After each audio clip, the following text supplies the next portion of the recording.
What's going on, Seawolves? You're watching USG Hot Takes. I'm your host, AT Bianco. And today we have a very, very, very special guest, the William DeLisi. He is the president of SBU TV, which is the only video production club on campus. That's correct. So that's one to mention. He's the head honcho of that. And he is, most importantly, is the man behind the scenes here at Hot Takes. You do everything here and is an absolute talent, pleasure, and treasure to work with. Will DeLisi. Why, thank you. What's happening, my man? Hey, how's it going? What's going on? I'm behind the wings now. What's it like? What does it feel It's intimidating. I've seen this tear down many a strong man. So I know that I'm in for some hell right now. So how are you usually with hot foods? I mean, I've tried Mad Dog before, so I know this is on a whole other level that I'm not prepared for. But like these two, like I comfortably put this on my food all the time. Like we have some extra sauces lying around, and I use them quite often for my. So for our viewers at home, Will actually puts the ghost pepper blueberry sauce on his cheeseburgers. This is good. All right, so you ready to get into it? Let's go.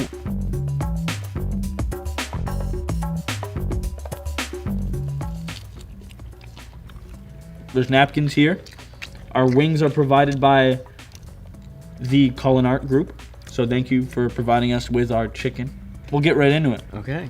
What year are you, and tell us about your unique career so far here at SBU. So I'm a senior, and I'm an English major by day.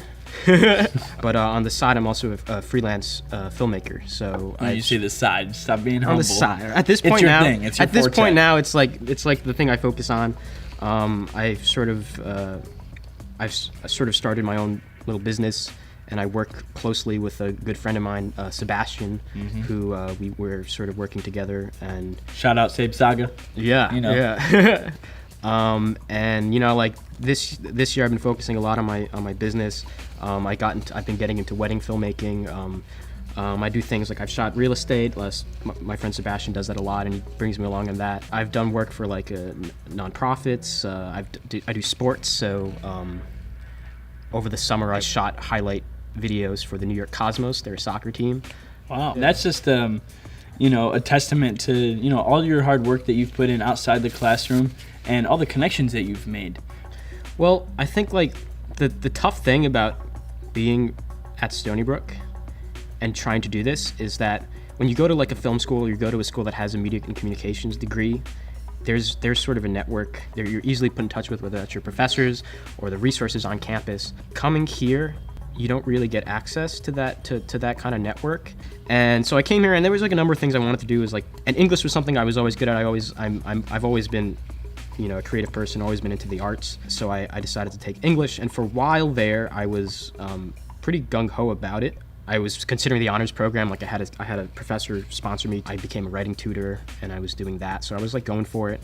There's always like this pressure, this pessimism surrounding pursuing a career in the creative industries, that it's not something that is feasible, it's not something that makes money, and it's easy to sort of like just in your mind rule that out. You talked about networking, going back to the question.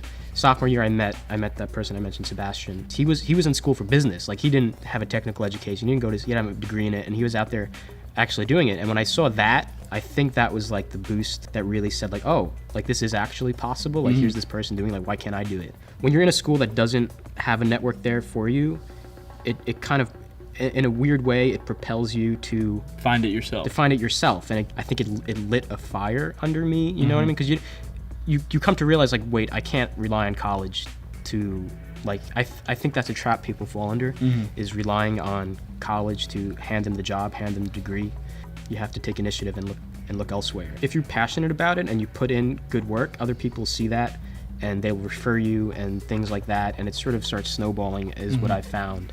But I guess it does start with actually genuinely being passionate about what you do, 100%. And good things just happen, I guess, if you have your heart in it, If that sounds good. But like in all seriousness, that answer is like that question just in itself is kind of hard to answer because it's so broad. Yeah. But the way you just answered it was. I hope that was good. No, that was a very good answer. Are you ready to get to Yeah. the second one? Yeah. All right. So the second sauce is your favorite. My favorite? Ghost pepper blueberry. Here we go. Cheers. So when you came to SBU, you were the English major. Right. President at SBU TV, sophomore year.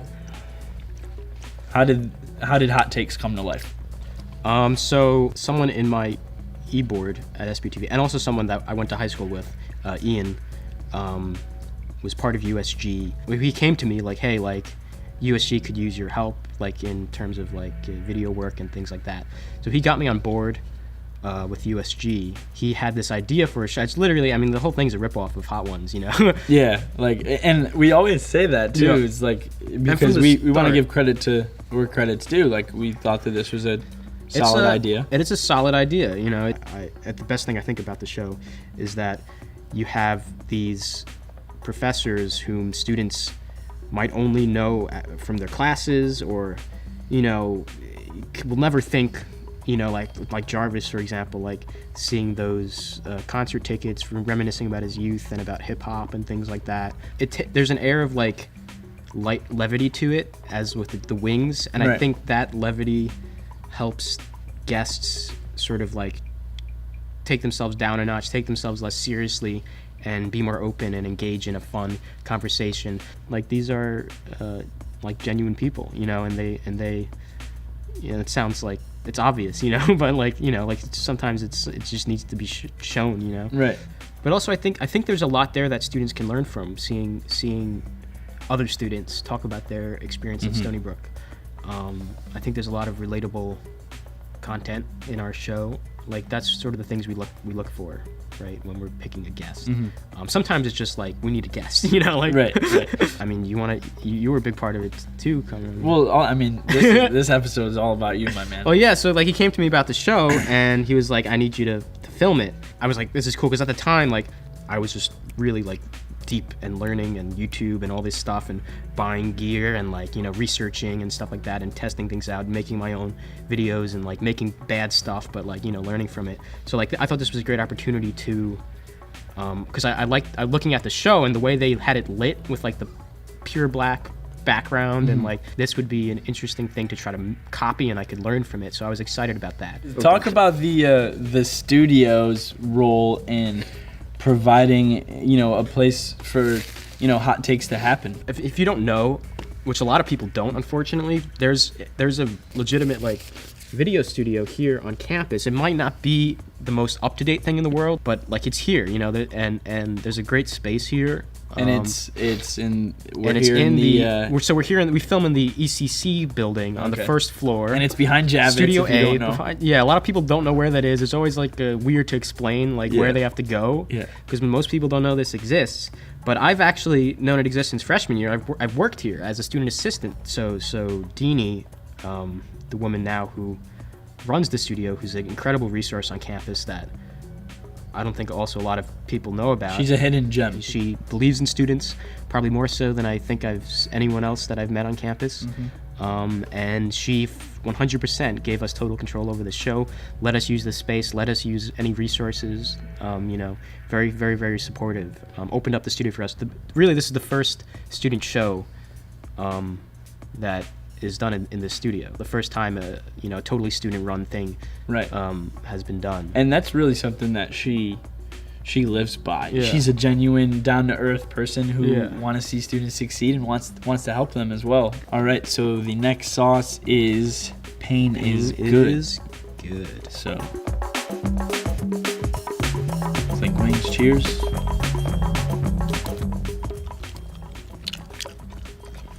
What do you think of the sauces so far?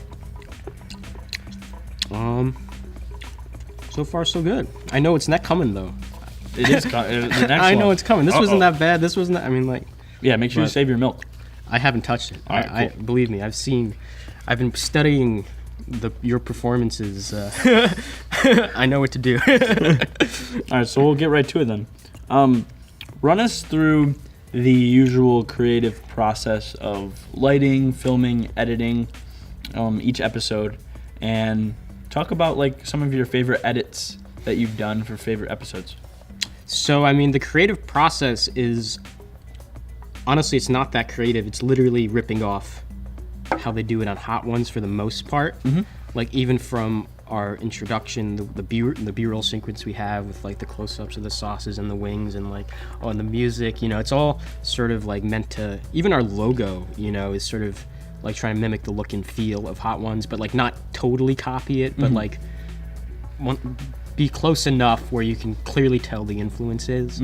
The set we have here, we have to set it up every time we shoot, so it doesn't just stay here. A lot of this gear is both my gear, my own personal gear, and the gear that belongs to SBU TV. SBU TV, it's the only video production club on campus. So we're relatively newly funded, but every year we're buying new gear, and like we're steadily amassing a pretty good set of equipment to work on productions like this. But every time we come in here, we have to pack everything, bring it from the SAC to the ECC building, setting up this whole set, which is very tiring. It takes like about like an hour or so, and then the shoots are about like 30 minutes usually.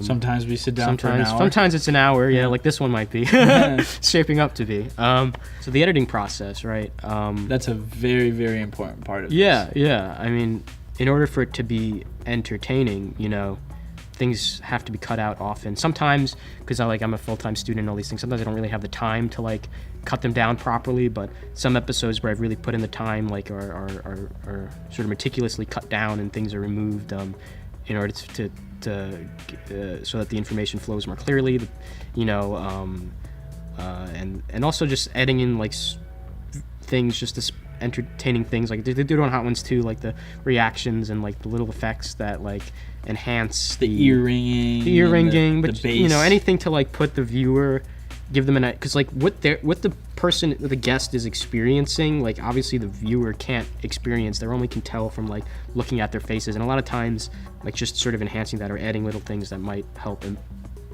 put the viewer in their shoes or something helps sell the sauces more, because it is very painful. A lot of times people try to like, you know, like put on a straight face and cover it up, but this is murder right here. So speaking of straight faces, we got a pretty high profile guest as our third episode last year. And we had President Stanley on. What was that like, editing that episode? That was fun, because like that was a fun one for me because I knew this was an important one, and I spent probably easily the most time on that one. I spent about a week on it. And there's also a lot of things because President Stanley, being the president of the university, he has a whole marketing team behind him that wants to make sure he's portrayed in a positive light and fits his public image. So I sort of had to be careful in terms of the editing during some things, like not trying to make fun of him too much. Because I mean, we could talk about it here. Yeah. Like, there's the stuff that happens during an interview, like, you know, him specifically. We're eating the wings, we're talking, and there's, you know, snot rolling down his nose, and not just him, but each guest. So it's like, how do we respectfully kind of meme the guest, and you know what I mean, without you know, being too mean. Right. It's all in good fun. But Stanley was very interesting when he came in, though, because we went really hard, right? Ian at the time, was put extra on Stanley's wings because we wanted a reaction. We wanted that very, reaction. very generous with the sauce. Generous is the wrong word. But like, you can't stop the physical reactions from happening. You can't stop the snot. You can't stop the tears, the face getting red. But what he would do is, and I remember when he did it for Da Bomb, he would take a bite, you know, put it down, just silence, you know, like as if he was like processing it inside, and he'd start drinking the milk. There'd be there was an extended silence where he'd just be drinking milk, not saying anything, not being like, oh my God, there was not any visible reaction on his face. You know, there was kind of a little bit of like an awkward exchange, so I picked up my glass and started drinking. You're just like, should I just mirror him? And that created this whole meme of the episode. So talk about how that came in post-production. Well, like Stanley didn't give me enough of a reaction to satisfy me, like the way he kept his composure. So I sort of enhanced and extended the the length of the awkwardness, you know, just make it seem more awkward than it was kind of awkward, but like just enhance that, like take what's there and expand on it. One of those reactions became like blew up on like Reddit, and it became like a meme template that was like propagated around campus for various things. I remember in the humanities building one day seeing, you know, because of the budget cuts at the time, seeing like a protest poster in the middle of the humanities with that image of Stanley drinking the milk. I think that is hysterical. Yeah. And another thing to mention, you know, these little segments that we add, you know, they're not just, you know, me coming up with an idea and doing it. I want, you know, the viewers at home to know that it's a collaborative effort making the show, even if you're not the one interviewing. You tell me when I'm not doing something right, or if something's not working. I think that's what makes this collaborative effort so efficient, is because, you know, it's good to work with someone that understands it on the level that you understand it and is just as passionate. Yeah, I care about the show, and I want to make sure that like we're making something that is going to reach the demographic college kids. You know, we're doing it for one specific demographic, not only college kids but Stony Brook kids. You know, right? And something that we'd want to watch, or something that they'd want to watch too. You know. So, our drum roll, please. Are you ready? No, but let's go. Are you ready for Devon? Let's go.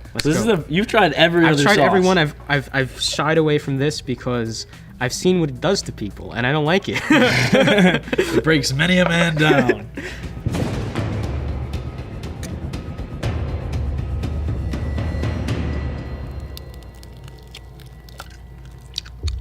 Oh shit. Oh. Yeah. Here we go. I'm in it now. That's just gross. It's disgusting. Oh. You want that good?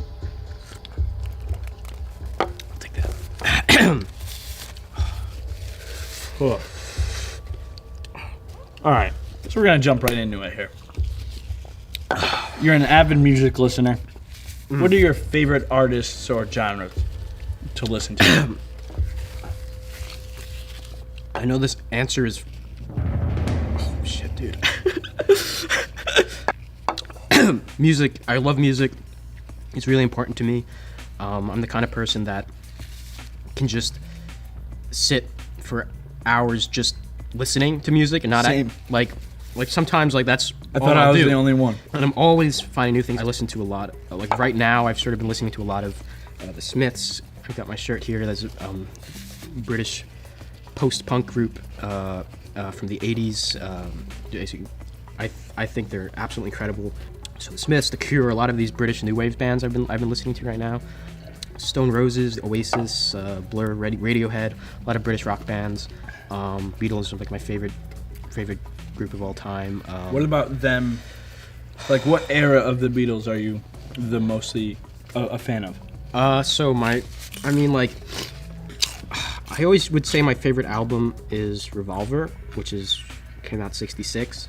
But I mean, I think it's their work post touring, when they got into the studio, and a lot of their experimental stuff, when Abbey Road, the White Album, Sgt.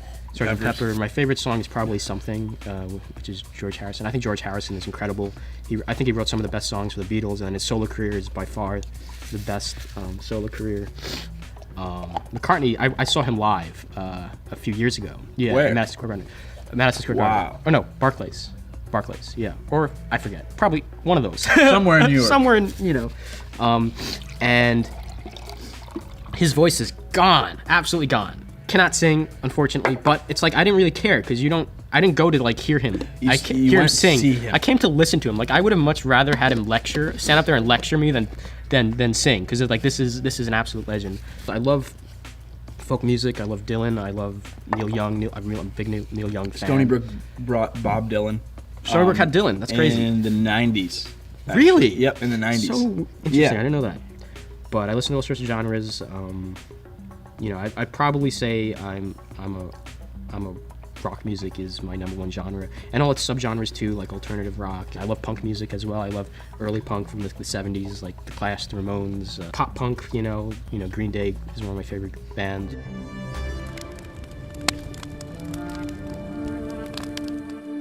Are you ready to take on the last sauce? Oh, is your mouth? Yep.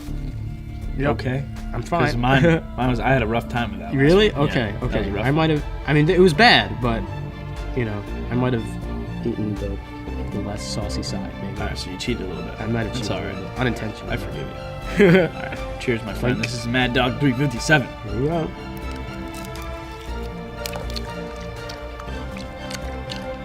This one kind of just like puts a whole like numbing effect. Ooh. And it really hurts going down too. Yes. Yeah, it's like Like going down your throat. yeah. Yeah.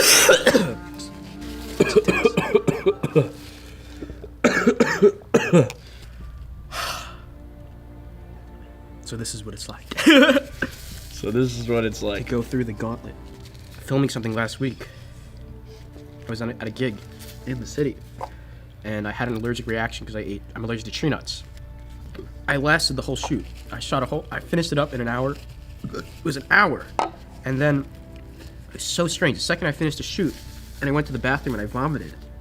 Like then everything started to kick in. Like it waited till my body waited till I was done, and then everything started to hit me. And I went to the hospital, and well, not the hospital, but the urgent care.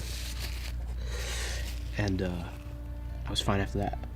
You're the epitome of being self-sufficient in terms of production, and we've talked about it. What advice would you give to students with a creative idea that wants to get into creative services? How would you tell them to follow through with it? It all starts with the passion, because if you're passionate about something, you're willing to spend your free time to do it. It's not something you force yourself to do. It just comes naturally because you genuinely want to do it. Start doing your own research. Reach out to people. Like DeLisi is an incredible resource on campus. Find people who it can't be a solo thing. You need to find people who share your vision. When I started doing this and I bought all that gear, it was about like a year of just almost maniacal like focus on something. Right. I guess here's I think the core takeaway is like you have to just jump in and you have to just do it, and don't be afraid of failure, because the thing about college is you're not in the real world yet. You know what I mean? Like you have the time to fail, and now's the time to fail. Like if there's ever a time to like fail, it's in college. Right. Well, that sounds funny. I'm not talking about grades. Right? Don't be failing your tests. Not great. Do well in school. I think a lot of times people might be a perfectionist and they might really want to iron out the details before they do it, and they end up not doing it. They end up leaving a project half finished. Watch it at the end and see where see where things went wrong, and the next time you'll do a better job. Just be persistent, keep up, and be determined. And I mean it is cliche, but like you really can't be afraid of failure. And I think at our time in our lives where we're young, we're allowed to fail, and it's healthy to fail. We're still learning. We're not, we're still naive and young people. Right. Will, I want to thank you for coming on today and taking on the Hot Takes Gauntlet. So I want to thank you personally, shake your hand from across the table, for all the hard work and dedication. It's been like a real pleasure working with you. It's been fun, and it's been a lot of fun, and I hope that we can continue working together even post college as well. So this is our guest, the William DeLisi, here on USG Hot Takes, the director of everything behind the camera, from sound, filming, photography, freelancer, the head editor. Instagram, will.delisi. Special thanks to Colin Art for providing us with our wings throughout this entire show, and special thanks to Deanie Zimmerman here at the ECC studio. Thank you for watching, Seawolves.